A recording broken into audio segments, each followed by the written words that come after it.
Written and directed by the team of Scott Beck and Brian Woods, whose careers got off to a bang, speaking of John Krasinski, when they sold the script for A Quiet Place. And then John Krasinski said, I'll take that from my imagination.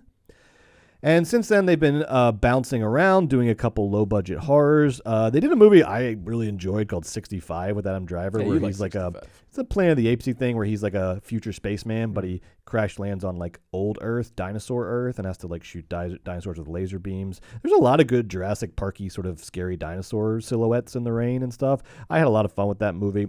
Not a masterpiece by any stretch, but a fun little watch. But they've kind of been flying under the radar. And this movie feels like them really staking their claim and maybe changing the course of their careers because, number one, it's an A24 release, right? One of the premier horror brands, and particularly sort of like prestige horror brands. And it's they got as the DP for this. I was like, why does this look so good? The DP was Chung Hoon, Park Chan-wook's like personal cinematographer, the guy that fucking shot Old Boy and The Handmaiden shot this movie. So Beck and Woods, I thought were kind of sort of like spiraling out, sort of doing smaller and smaller projects, probably never going to sort of reach the heights of A Quiet Place again. I don't know. They really pulled one off here, getting a movie distributed by A24 and shot by Chung Hoon, and getting a really great cast with Hugh Grant, Sophie Thatcher, and Chloe East in the three leads. The movie tells the story of two Mormon missionaries who attempt to convert a reclusive Englishman only to realize that he is more dangerous than he seems and is way more into religion than they ever knew before they knocked on his door. Joe, what'd you think of Heretic? I really liked Heretic. I think that, so the movie is about, like Brett said, this man who's obsessed with religion, and he puts the two young Mormon women through one of his wicked little games, right? And it's all played out about theology and religion and making choices about belief and disbelief. So on its face, just knowing that going into it, I was like, please no. Like when people want to talk about religion, even worse than that, when people want to talk about like Joseph Campbell and how religion's not real, I was like, no. I don't want to hear like broad speak about like theology or like any sort of like broad sort of thematic stupidity regarding religion.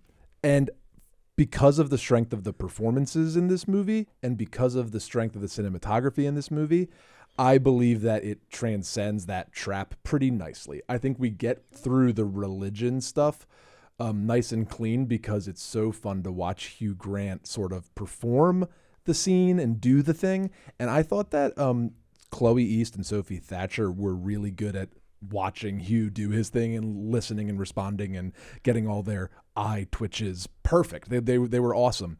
So I think the movie kind of sucks you in. It has really nice tension up top. The movie takes place primarily in a house, primarily in essentially 3 different rooms of a house.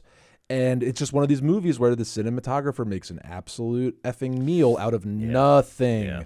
Nothing to make it, and the editor too, and the directors and the screenwriters all get credit for keeping this thing zipping along. Is this movie some great horror movie? No, but I think this movie is a really good horror movie that took me by surprise, had a lot of fun elements. I enjoyed sort of the spooky ending. Its contrivances weren't the end of the world for me. This is definitely on the good half of horror movies that I really like this year, and we'll see if it appears in my horror power ranking. Okay. So it could not appear at all. Is it? Do you have, what is your rankings? Top 10? Well, tonight I'm showing you guys the top 10, top 12. I'm actually showing you. Okay, so power ranking. Will it make the top 12 of your power ranking? We'll see. The question. Okay. There's 31 horror movies is on the list so far, so we'll see. Wow. So it's to be in the top 12, it had to be one of the. It's definitely top a year thirds. of quantity. Top Maybe 30%. not the best year for quality in horror, Right. but definitely a year of quantity. I liked this movie. It was simple, but it was very well done, and I found it to be effective and just original enough in the right places. And that ending, sort of when you finally get to the center of his hell, I won't spoil it, but I found what to be down there to be aesthetically unnerving and grotesque and kind of Okay. worked, you know? Okay. So I liked it, Brett. I liked it. I agree with a lot of what you said. This is a gorgeous movie. It does have the A24 horror sheen to it. But it also does something you don't often see in A24 horror, which is we get this monologue-heavy, sort of mustache-twitching, Vincent Pricey man in a creepy house villain, which I liked a lot. So for an A24 horror, it really leans on some classic tropes of like scary house, scary guy, evil plan horror movies. And I liked that a lot. Really, really loved Hugh in this. We'll see if this ends up on my top 10 Hugh Grant performances of all time. The audience is like salivating. Like, come will on now, these movies and performances be on these guys' lists? Well, you have to find out. Hang in there. We're doing this right after the Heretic review. The regardless of if it ends up in the top 10, the Hugh Assance continues unabated. He's just having fun in this movie, making a meal of the role. I loved it. And I don't want to hear about Wonka or Unfrosted. Those were not his fault. The Hugh Assance marches on without interruption. And we'll talk about more about his career arc in a little bit. Like you said, the other leads, Thatcher and East, I thought give really strong performances, and they really, in particular, like you were saying, they find this sweet spot of. They fall into the villain's trap, but they're not idiots, you know? So it's this nice, it's not a horror movie where you're constantly going, what the fuck are you doing? Instead, you're kind of like, damn, he got you. You're as unnerved as they are at every step. And every choice they make makes sense because of their circumstances. Yeah. But they are aware, they're resourceful, and they are a good match for Hugh in this movie. My problem with the movie is it just, for me, completely falls apart in the second half. I think maybe I was a little more invested in the plot than you were, and so when it started to fall apart, you were telling me you just started chugging popcorn and just sort of enjoyed the ride. For me, I was disappointed that it could not pay off a lot of what it was doing in Act 1 in Hugh's monologues and so forth about religion and polygamy and Joseph Smith and the secret origin of all religions, and I was like, I fucking love this. Where is this going? You better fucking pay this off. And I really felt like it didn't even remotely pay it off. I just didn't think in the second half of the movie that it had the skills to pay this very large bill that it racked up in Act 1. And I just don't think it knew what to do, you know? I mean, Hugh Grant's tease that he has found the secret origin of all religions ultimately amounted to very little for me. The creepy basement just didn't have quite enough tricks up its sleeve. And then the movie, in what I thought was its worst move, was kind of forced to resort to one of my least favorite devices in movies, where like one character just suddenly figures everything out all at once and then tells you the point of the movie, and then Hugh is like, "Oh, very good, you figured out my plan." And I was like, how she got it perfectly? How? No, you couldn't get from point A to point B through like compelling cinematic devices, and the movie was about to be over, and so one of the characters just has to sort of explain everything, and then the villain goes, "That's it, you got it. You got me. Great, you got me." Hey, honestly, she's still got to go down the hole. Spot on. You recited my evil plan almost to it. I couldn't have said it better myself. There was a couple things in there I didn't even think of that I'm gonna take credit for. I think what you're saying rings true, but I think you're being a little harsh. Okay. A little harsh. Okay. It's just the kind of script that feels like they spent 2 years writing Act 1 and 2 days writing the rest of the movie, and that is just not. And the problem is, guys, I really liked Act 1. So I was really invested in where I thought you were going. I felt like it drove me off a fucking cliff. But unlike Thelma and Louise, it wasn't a triumphant driving off a cliff. It was a sad one. It was like Jack Nicholson's son in Smile 2. Oh, no. Yep. That's the way it felt. It was a real Juror number 2 situation.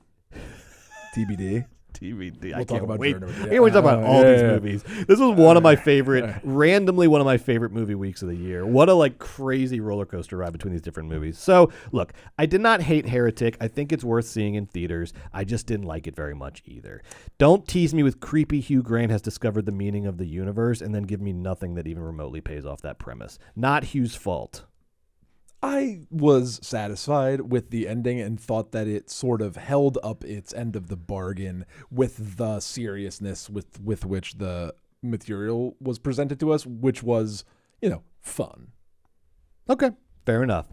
Now let's get to these horror rankings. Joe, is this going to make an appearance in your top 12? Margot, would you be so kind? I have forwarded you on Letterboxd at Joe Cilio. You can follow at home. I have You got to follow this guy on Letterboxd, people. all year 2024. I've been doing my Horror Power Rankings. A power ranking, Brett, as you know, movies go up, movies go down. As time goes, your brain changes, the way you feel changes. It's flitting. But at the end of the year, this list will be solidified, and that will be the ranking. Here we go. But honeys and children, may I present to you so far, after enormous amounts of thought, care, and attention, my current post-Halloween 2024 horror power ranking.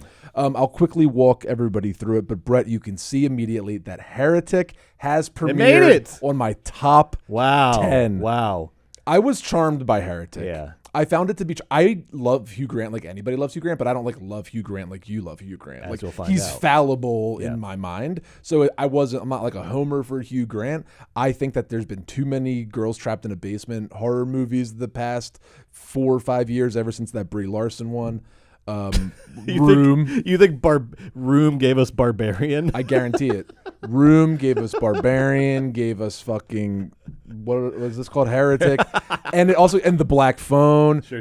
All of that. Because there was like in the news, there was some guy that had some woman in his basement. You're right, that inspired all this. And Room is the thing. Enjoy it now while you can, Heretic, because Nosferatu's coming. You're not ending the year in the top 10. Well, look, it's also in death throes with 11 Cloud and is 12. coming. Strange Darling and Stop Motion. Love They're Strange Darling. all battling for 10. But Strange Darling over Heretic over Strange Darling is controversial.